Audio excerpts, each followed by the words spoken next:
Guys, എല്ലാവർക്കും സുഖമല്ലേ? മാമ്പഴ സീസൺ ആകുമ്പോൾ നമ്മൾ മാമ്പഴ പുളിശ്ശേരി ഉണ്ടാക്കുന്ന പോലെ തന്നെ മാമ്പഴമോര് റെഡിയാക്കാറുണ്ട്. അത്രയ്ക്കും ടേസ്റ്റ് ഉള്ള കറി, എന്താ പറയാ, മാമ്പഴ പുളിശ്ശേരിയെക്കാട്ടിലും ടേസ്റ്റ് ഉള്ള ഒരു കറിയും കൂടിയാണ്.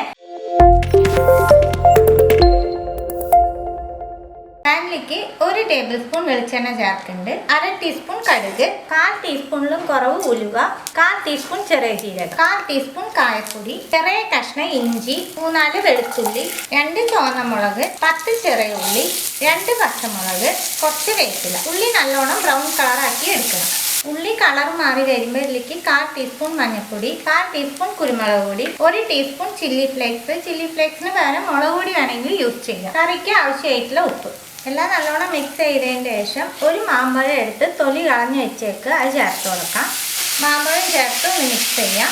മാമ്പഴത്തിൽ നല്ലോണം മിക്സ് ചെയ്തതിന് ശേഷം 1 മിനിറ്റ് നമുക്കിത് കുക്ക് ചെയ്തെടുക്കണം. മാമ്പഴം ചേർത്തതിന് ശേഷം മിക്സ് ചെയ്യുമ്പോൾ മാമ്പഴം ഉടഞ്ഞു പോകരുത്. ഊണിന് ഇതിന് ഓരോ പീസ് മാമ്പഴമായിട്ട് വേണം നമുക്ക് കിട്ടാനായിട്ട്. അത് കാരണമാണ് മാമ്പഴം ഇത്ര വലിയ പീസായിട്ട് മുറിച്ചേക്കണത്. 1/4 കപ്പ് തൈര് എടുത്ത് ഒന്ന് ബീറ്റ് ചെയ്ത് വെച്ചേക്കണതാണ്. നിങ്ങൾക്ക് പുളി അനുസരിച്ച് തൈര് ചേർത്തോളൂ. ഫസ്റ്റ് കുറച്ച് ചേർക്കുന്നുണ്ട്. മിക്സ് ചെയ്തതിന് ശേഷം നോക്കിയിട്ട് ബാക്കി ചേർക്കാം.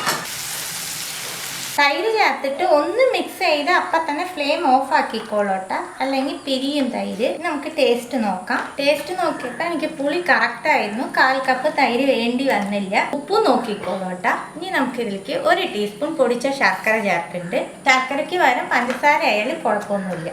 ചൂടോടുകൂടി വേണം ശർക്കര ചേർക്കാനായിട്ട്. അല്ലൂട്ടാ, സിമ്പിളായിട്ട് 5 മിനിറ്റ് പോലും വേണ്ട ഈ മാമ്പഴമോര് റെഡിയാക്കാം. തീർച്ചയായിട്ടും എല്ലാവരും ട്രൈ ചെയ്ത് നോക്കണം. ട്രൈ ചെയ്ത് നിങ്ങളുടെ ഫീഡ്ബാക്കൊക്കെ അറിയിക്കുക. പുതിയ റെസിപ്പി ആയിട്ട് അടുത്ത വീഡിയോയിൽ കാണാം. See you. Bye.